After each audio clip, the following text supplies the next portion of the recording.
Hello friends, नमस्कार, प्रणाम। आप सभी का आज की इस 2 मिनट सीरीज में आप सभी का हार्दिक स्वागत है। आइए आज के वीडियो में हम जानते हैं इस 2 मिनट की सीरीज में वैदिक काल की प्रमुख नदियों के संदर्भ में। वैदिक काल की प्रमुख नदियां, उनके प्राचीन नाम तथा उनके प्राचीन नामों से आधुनिक नामों को हम जानेंगे कि जिससे एग्जाम में क्वेश्चन हमेशा बनते रह रहे हैं। तो हम देखते हैं कि जो प्राचीन काल की इस क्रुमु नदी थी, क्रुमु नदी को आज वर्तमान में हम कुर्रम के रूप में जानते हैं।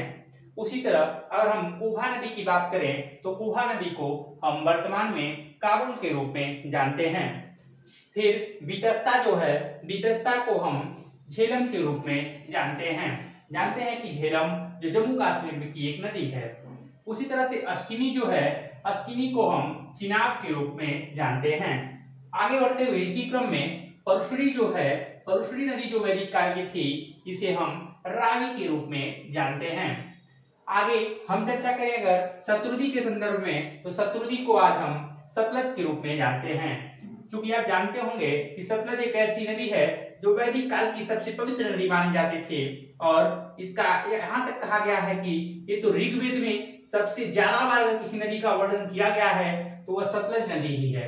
वह सतलज नदी ही है जिसका वर्णन लोग कहते हैं कि ऋग्वेद में लगभग 77 बार किया गया है। ऋग्वेद में लगभग 77 बार इस सतलज नदी का वर्णन किया गया है। इसलिए इस नदी को वैदिक काल की सबसे पवित्र नदी के रूप में जाना जाता है।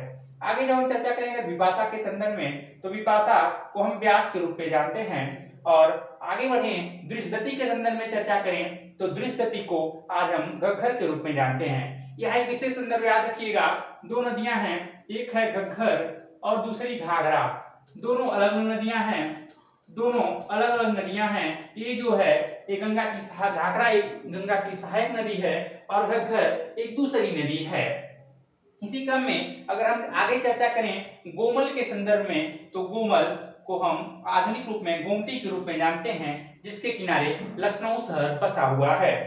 आगे बढ़ते हुए सुवास्तु के संदर्भ में चर्चा करें तो सुवास्तु को आज हम स्वात के रूप में जानते हैं।